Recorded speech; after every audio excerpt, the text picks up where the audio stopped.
Vamos a abrir nuestra Biblia a Mateo capítulo 5, versos 17 al 20.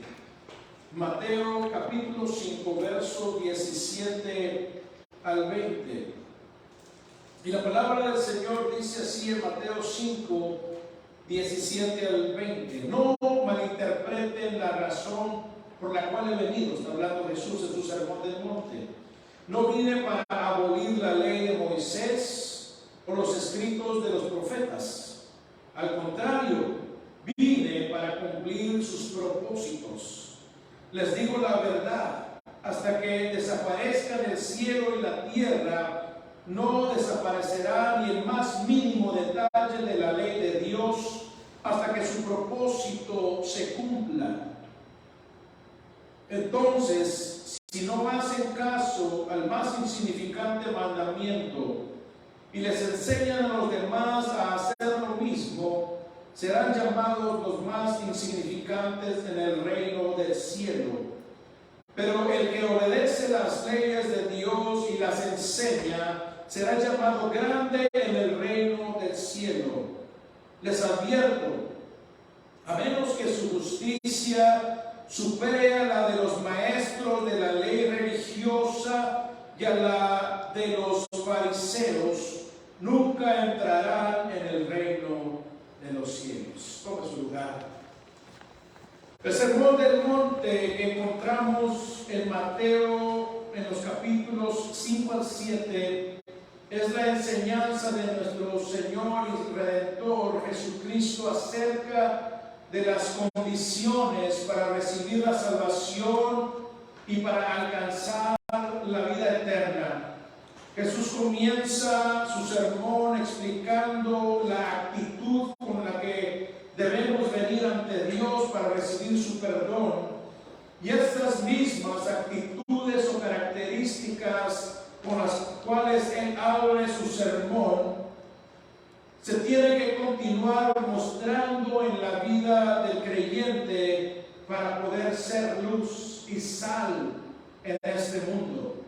Esto nos distingue a los hijos de Dios de entre los que no son salvos, nos aparta de la corriente del mundo, y esto causa en el mundo, entre el mundo y nosotros, una aflicción, un rechazo por parte del mundo hacia nosotros. Nos ven como bichos raros, nos ven como mentes cerradas, nos ven como gente anticuada. ¿Por qué? Porque tenemos el Espíritu de Cristo, y la corriente del mundo no tiene el Espíritu de Cristo. Por el contrario, la palabra nos dice que el mundo está regido por el príncipe de las tinieblas. Cuando vemos el rechazo, la marginación, cómo nos segregan, por decir así, es el precio que tenemos que pagar por ser discípulos de nuestro Señor Jesucristo.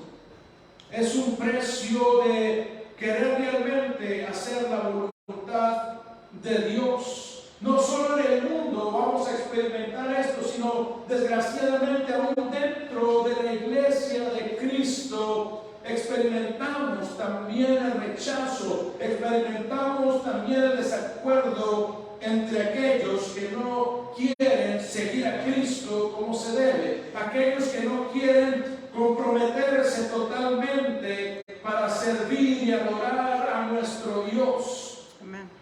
La vida cristiana, la que es genuina, no se trata de decir la oración del pecador un día y después poner el piloto automático y que Dios se encargue de lo demás. No trabaja de esta manera, sino por el contrario, requiere esfuerzo de nuestra parte, requiere disciplina. Amén. Requiere entrega, requiere dedicación y valentía para poder entrar al reino de los cielos. Amén. Por eso Cristo dijo en su palabra, hablando, porque muchos son los llamados, pero pocos son los escogidos, porque hay un precio que se tiene que pagar. Pero lo hermoso de todo esto es que Dios nos dio su Espíritu Santo, el cual nos ayuda a cada uno de nosotros a perseverar en la salvación y a llegar a ese día glorioso en el que veremos su rostro y seremos glorificados juntamente con Cristo. ¿Cuántos se alegran por eso? Amén. No nos dejó abandonados el Señor a nuestras propias decisiones o habilidades o nuestras propias fuerzas, sino que Él entiende, dice Salmo 103, que somos solo polvo y nos ha dado su Espíritu para darnos el poder, para poder llegar hasta ese día glorioso en el cual seamos arrebatados con la iglesia de Cristo. Gloria al nombre de nuestro Señor. Para Jesús poder ser el sacrificio perfecto y suficiente ante Dios y así redimirnos de la esclavitud del pecado y el dominio de Satanás, tuvo que cumplir la ley a cabalidad. Y eso es lo que nos está enseñando en este verso 17 de Mateo 5. Dice: no malinterpreten la razón por la cual he venido. No he venido a darles un pase gratis a la salvación. No es que ya vine y voy a quitar la ley para que todos entren al reino de los cielos. No. Dice: no vine para abolir la ley de Moisés o los escritos de los profetas. Recordemos que hasta ese entonces la Biblia se componía únicamente del Antiguo Testamento. Y Cristo está diciendo: no he venido a abrogar o abolir mi propia palabra, mi propia ley. No he venido para eso. Al contrario, dice la palabra, vine para cumplir sus propósitos. Amén.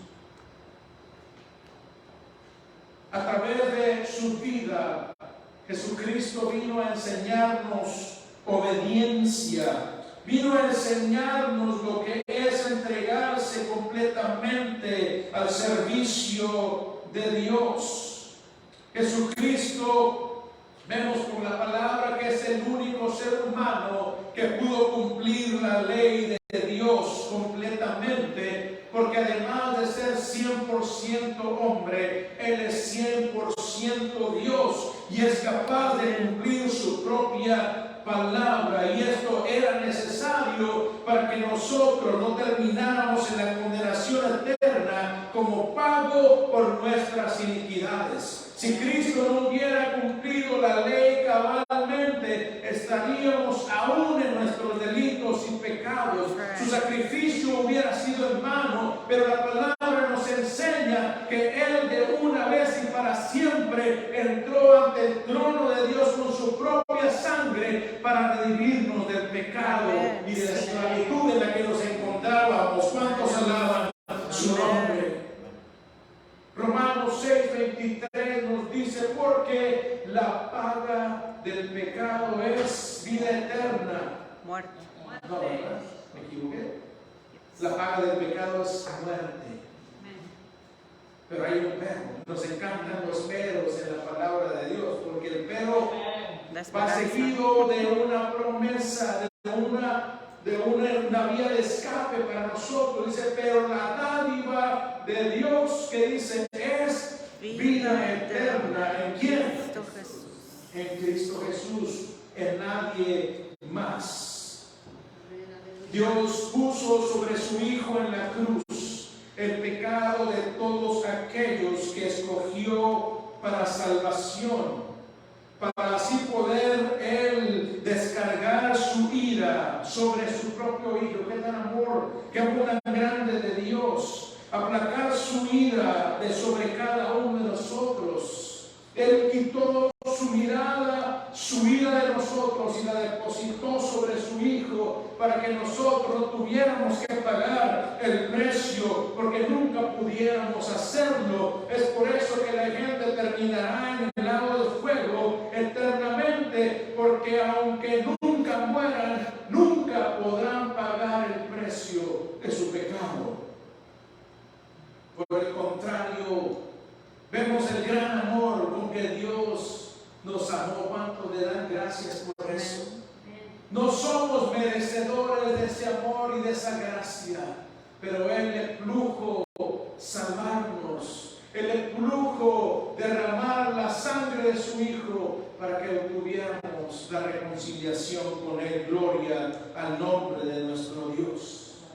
El apóstol Pablo en 2 de Corintios 5:21 dice: el que no conoció pecado por nosotros lo hizo pecado. En otras palabras, el pecado de nuestra vida cayó sobre Él, como lo dice el capítulo 51 de Isaías.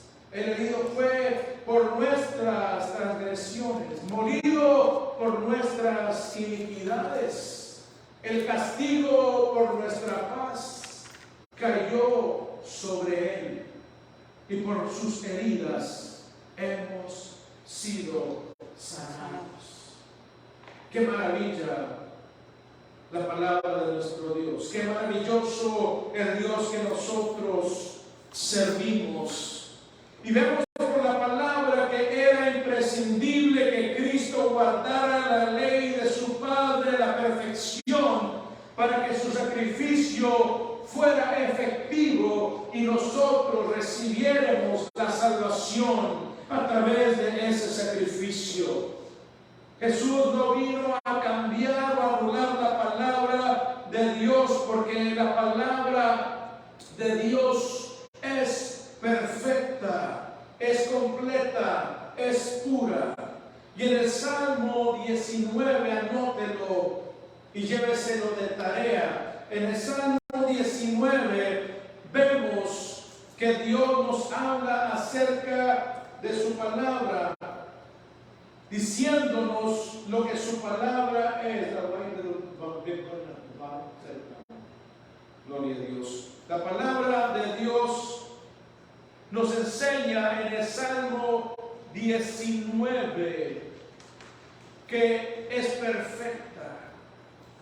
Nos enseña que restaura el alma, hace sabio al sencillo, alegra el corazón, alumbra nuestros ojos espirituales, nos enseña a temer a Dios, nos muestra la justicia de Dios.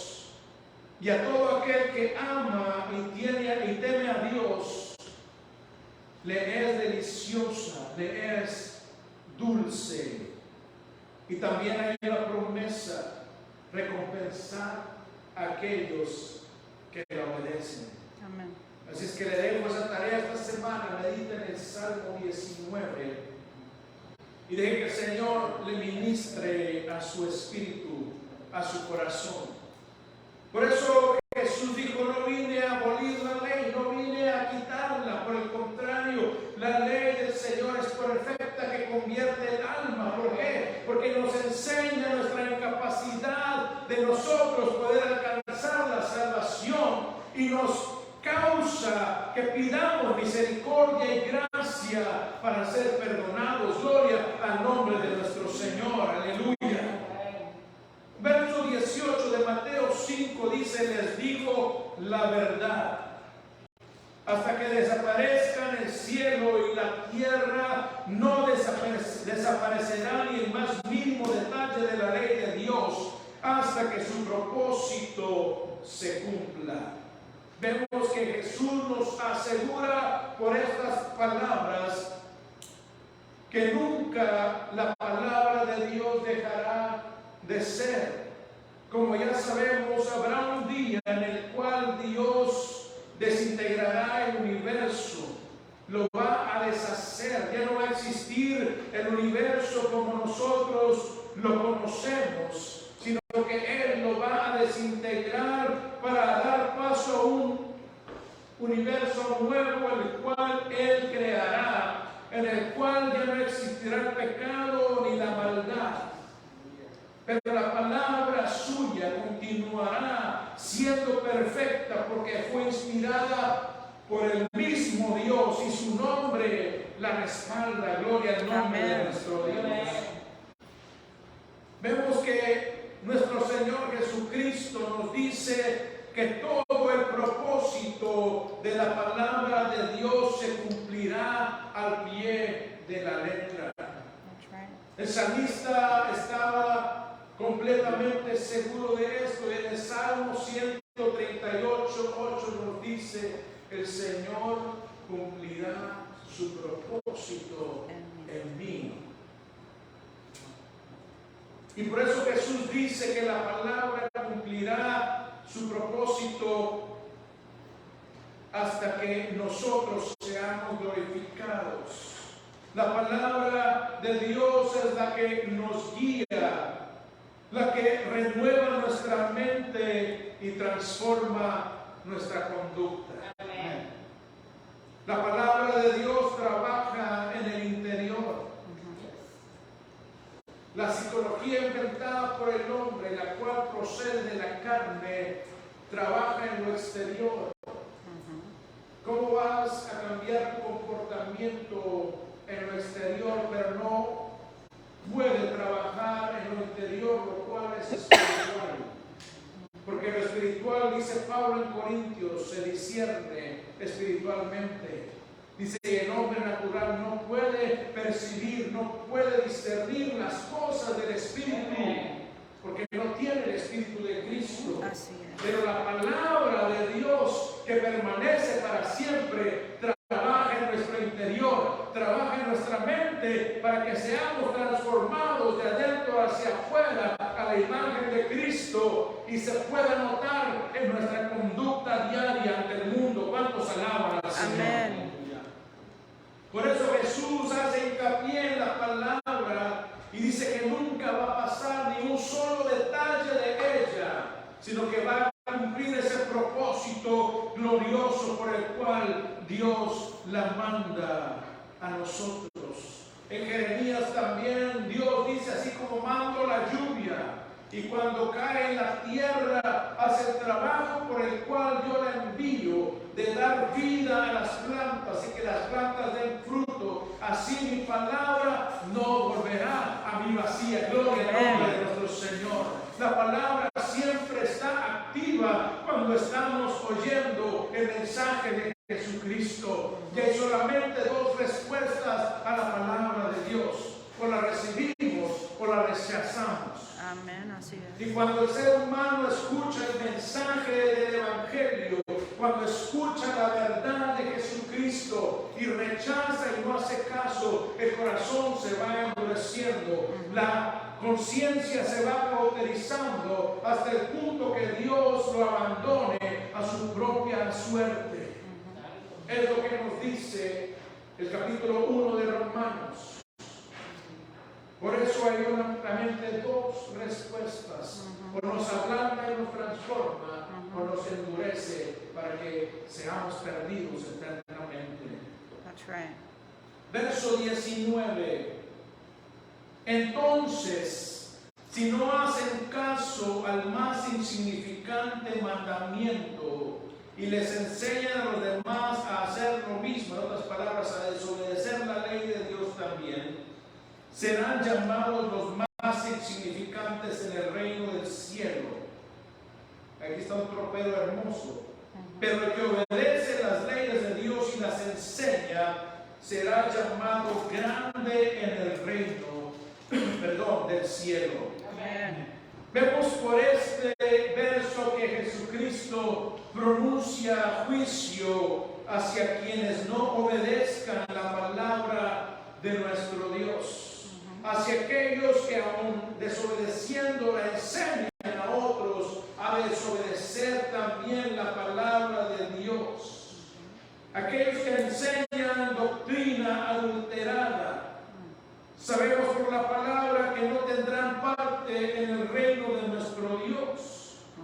Hay otros que pueden enseñar la doctrina, la palabra correctamente, pero no viven de acuerdo a lo que están enseñando. Sí. Hay un escritor de los años 1600, un predicador, un teólogo, que me encanta estudiar. De hecho, todos los predicadores estudiamos Matthew Henry y otros comentaristas. Y Matthew Henry en esos años 1600 escribió las siguientes palabras: aquellos que no practican lo que enseñan derriban con una mano lo que construyen con la otra. Está tremendo, lo voy a repetir. Aquellos que no practican lo que enseñan derriban con una mano lo que construyen con la otra.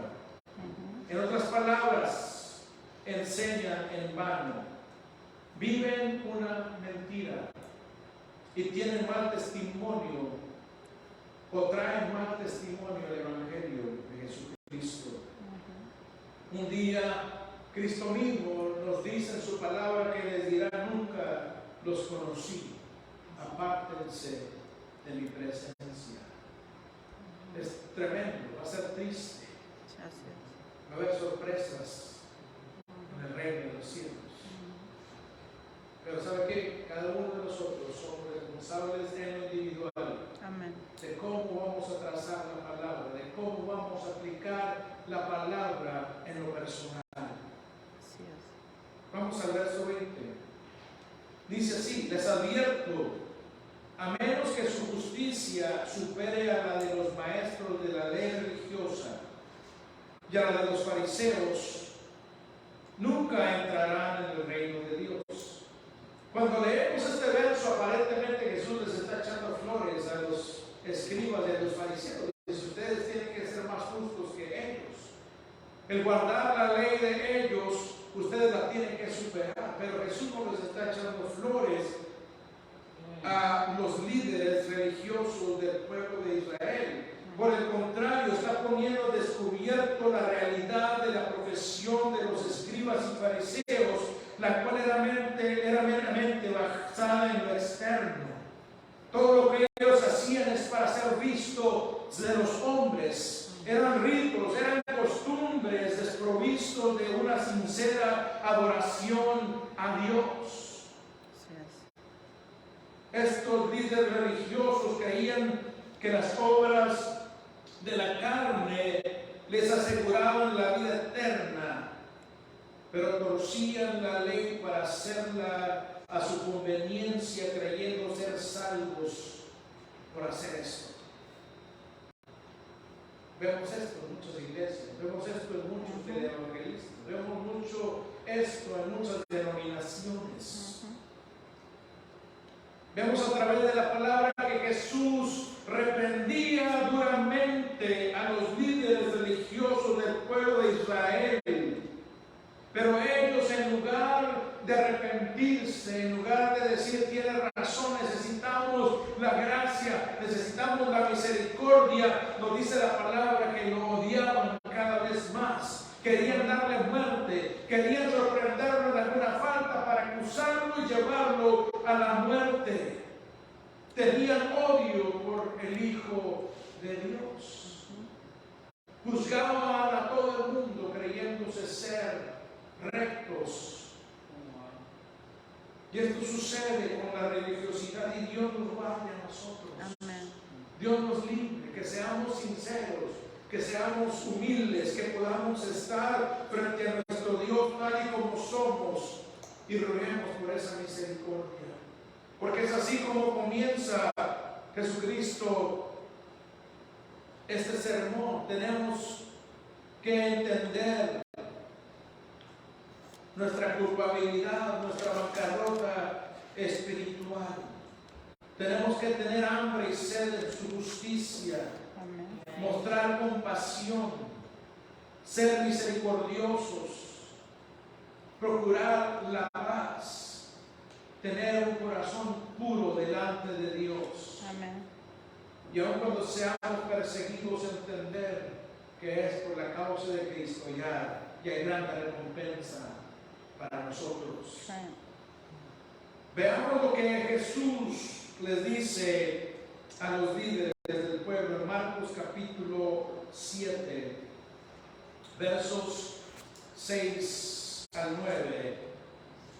Marcos 7, 6 al 9. ¿Lo tenemos? Amén. Dice: Jesús contestó, hablando con los fariseos, los saduceos, los escribas, los celotes, todos aquellos que lo criticaban y condenaban y juzgaban. Jesús contestó y comienza con un cumplido para ellos. Hipócritas, le dicen. No es un cumplido, es un juicio. Hipócritas, Isaías tenía razón cuando profetizó acerca de ustedes, porque escribió: este pueblo me honra con sus labios, pero su corazón está lejos de mí. Su adoración es una farsa, porque enseñan las ideas humanas como si fueran mandatos de Dios. Pues ustedes pasan por alto la ley de Dios y la reemplazan con su propia tradición. ¿Qué pasa cuando hablamos con alguien que está sumido en una religión? Oh, es la tradición de mis padres. No puedo traicionar la tradición de mis padres. En esta religión nací y es la tradición y aquí no voy a morir. Lo triste del caso es que van a morir en sus delitos y pecados. Lo triste del caso es que cuando se den cuenta va a ser muy tarde. Pero también esto sucede en la iglesia de Cristo. Muchas veces nosotros nos sumimos en tradiciones, en costumbres, en rutinas, creyendo que estamos agradando a Dios. La señal de la religiosidad es cumplir con lo que se ve. Esa es la señal de la religiosidad, cumplir con lo que los demás están viendo que yo hago. Hacer lo mínimo o básico para acumular méritos. Pero el motivo está centrado en el yo, en la carne, en el ego. No es el amar a Dios, no es el temer a Dios. Amén. Es acumular puntos para forzar a Dios que nos abra el reino de los cielos. No es por amor a Dios, sino por amor propio. Es para que otros vean nuestra imagen, es guardar una imagen, es guardar una apariencia frente a los demás. Y esto es lo que Cristo condenaba en los líderes del pueblo de Israel. Amén. Y no solo en ese entonces, sino que hasta el día de hoy Él continúa condenando a aquellos en la iglesia de Cristo, en la iglesia de hoy, que están en una rutina, en una costumbre, en lugar de tener un corazón contrito y humillado delante de Dios. Amén. Por eso es que no están las bancas llenas. Porque hay gente que dice: bueno, quizá se va a ir a la iglesia, tengo que ir un domingo para que vean que estoy en la iglesia, para que Dios me siga bendiciendo. No puedo faltar un día del mes, pero los demás no se acuerdan. Hay otras cosas que hacer.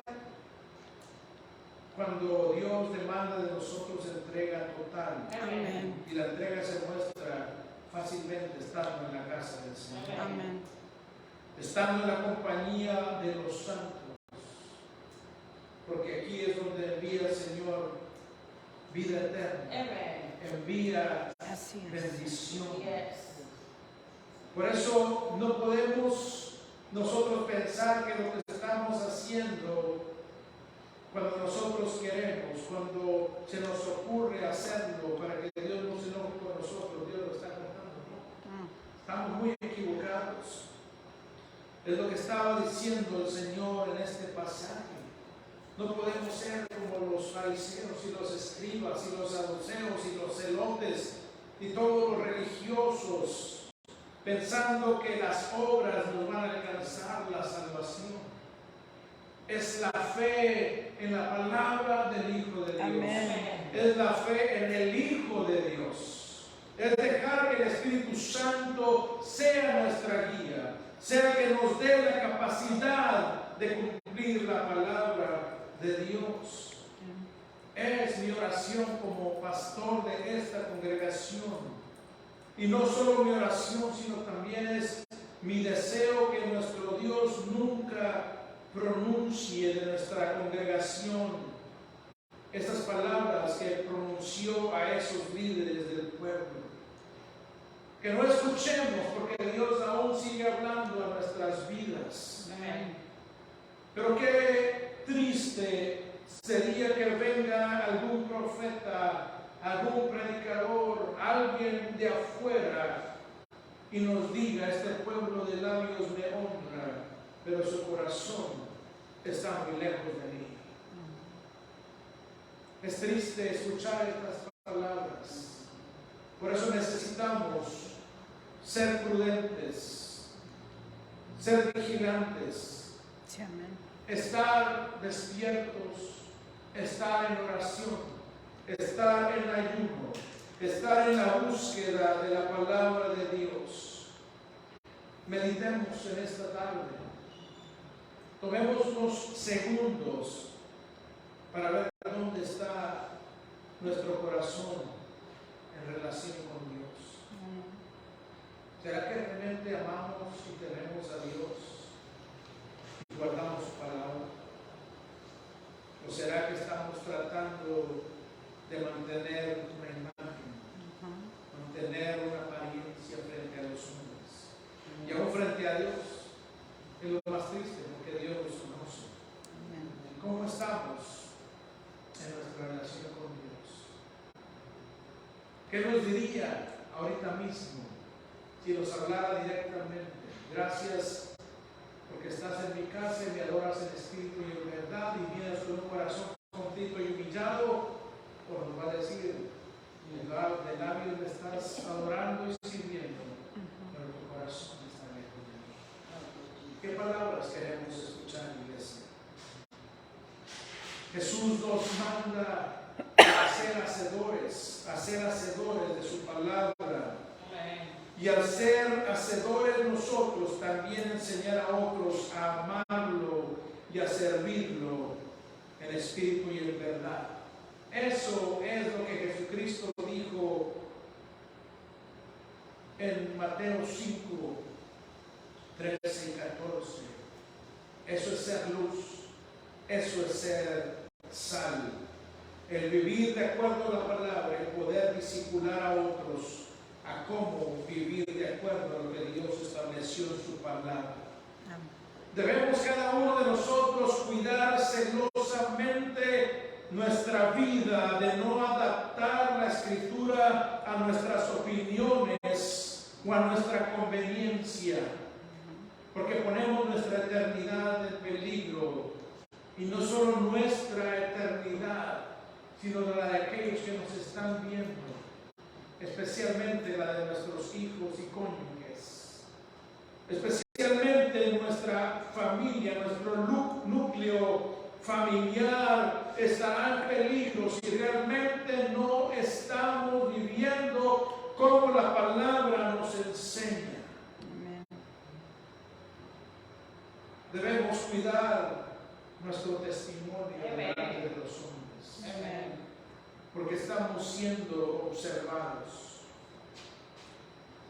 Dios nos dejó la guía y regla para vivir de acuerdo a su voluntad, y nosotros debemos aplicarla a nuestro diario vivir con la ayuda de su Espíritu para poder honrarlo y ser testimonios vivos de su poder, ser testimonios vivos de su amor, de su gracia y de su misericordia. Que seamos esas cartas abiertas al mundo para que ellos puedan ver lo que nuestro Dios es. Y no solo eso, sino que podamos asegurar nuestra glorificación en el día de la venida de Cristo Jesús. Todo esto, querida iglesia, querido oyente, requiere de nuestro esfuerzo dedicación disciplinadamente para que podamos nosotros alcanzar ese día glorioso en el cual el Señor nos levante en las nubes junto con todos aquellos que creyeron en Él. Amén. Vaya conmigo a Segunda de Pedro, capítulo 1. Segunda de Pedro, capítulo 1.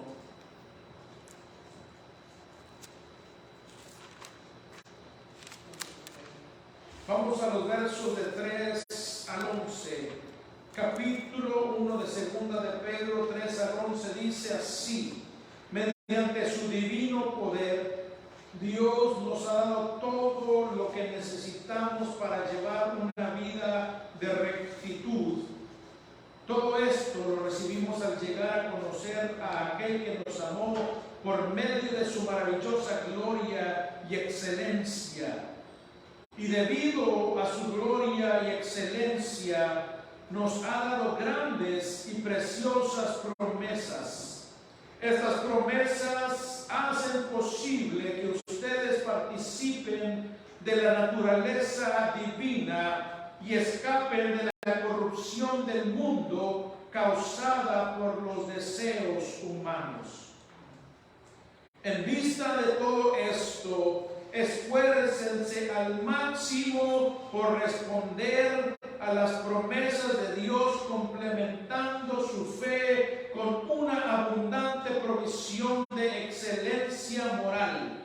La excelencia moral con conocimiento, el conocimiento con control propio, el control propio con perseverancia, la perseverancia con sumisión a Dios, la sumisión a Dios con afecto fraternal y el afecto fraternal con amor por todos. Amén. Cuanto más crezcan de esta manera, más productivos y útiles serán en el conocimiento de nuestro Señor Jesucristo.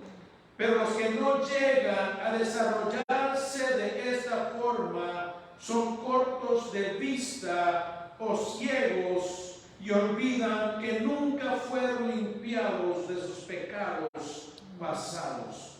Así que, amados hermanos, esfuércense por comprobar si realmente forman parte de los que Dios ha llamado y elegido.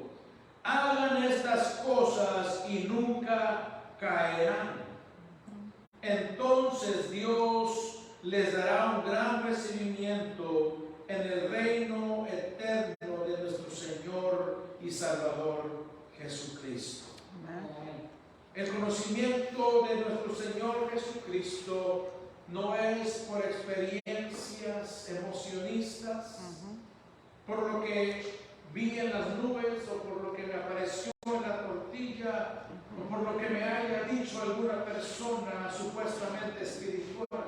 El conocimiento de nuestro Señor Jesucristo se obtiene a través de su palabra. Amén. A través de que el Espíritu Santo sea que ilumine los ojos de nuestro entendimiento espiritual para que conozcamos realmente cuál es la voluntad de Dios para nosotros y andemos en ella, esforzándonos diariamente para cumplir esa voluntad, la cual es perfecta, buena y agradable delante de Dios, como nos dice Romanos 12:2. El verdadero conocimiento de aquel que nos llamó por su gloria y excelencia, como dice Pedro, se adquiere escudriñando la palabra de Dios, pidiendo al Espíritu Santo que nos ilumine y nos dé un espíritu y un corazón obediente, un corazón y un espíritu sometido a su perfecta voluntad, aún a pesar de que no entendamos muchas veces la voluntad perfecta de Dios. Dice Pablo, porque no andamos por vista, sino andamos por la fe. Así es. Y la fe es la sustancia de lo que se espera, la convicción se de ve. lo que no se ve. Así que aún a pesar de que no entendamos completamente la voluntad de Dios, por la fe podamos creer a sus promesas y su propósito para nuestra vida dentro de su glorioso y maravilloso plan. Amén. Jeremías 29:11, Él tiene planes de bienestar para darnos un futuro y una esperanza. Nuestro Señor y Redentor Jesucristo nos exhorta y ordena a guardar su palabra no para hacer méritos, no para que nos vean los demás, sino por amor y temor a Dios, con un corazón sincero y totalmente entregado a Él, entendiendo claramente que somos incapaces de guardar la ley, pero también entendiendo claramente que tenemos la ayuda de su Espíritu para poder agradar a nuestro Dios. Esa es la ventaja que tenemos los hijos de Dios. Aunque somos faltosos, estamos llenos de errores, somos débiles, el Espíritu Santo nos ayuda Amén. a poder agradar a nuestro Dios. Dios no demanda perfección de nuestra parte, porque Él sabe que somos imperfectos, que somos solo polvo. Él es el que nos va a perfeccionar en el día de Jesucristo, como lo declara Filipenses 1:6. Dice Pablo: estoy plenamente convencido que aquel que comenzó en ustedes la buena obra la va a completar, la va a perfeccionar en el día de Jesucristo. ¿Cuántos esperan ese día? Amén. Sabe Dios que nosotros somos faltosos, fallamos, erramos, conoce nuestras debilidades, y lo que Él requiere de nosotros es entrega y obediencia para poder terminar su obra en cada uno de nosotros. Querida iglesia, amados hermanos, amadas hermanas, queridos oyentes, en este día comprometámonos con Dios, dejando fuera todo aquello que estorbe nuestra comunión con Él. Amén. Obedeciendo su palabra, siendo diligentes en nuestra relación con Él, guiados por su Espíritu, no importándonos lo que el mundo o las opiniones de los demás digan de nosotros, sabiendo que Dios honra a aquellos que le honran y Él se encarga de los resultados. Amén. Y esos resultados son gloriosos y son eternos. Así es. Continuemos sirviendo a Dios, agradando a Dios, llegando ante Él en humildad, en obediencia, para que podamos ver su gloria, para que podamos ver su bendición, porque la obediencia genera bendición constante. Y los que paramos la bendición somos nosotros mismos. That's right.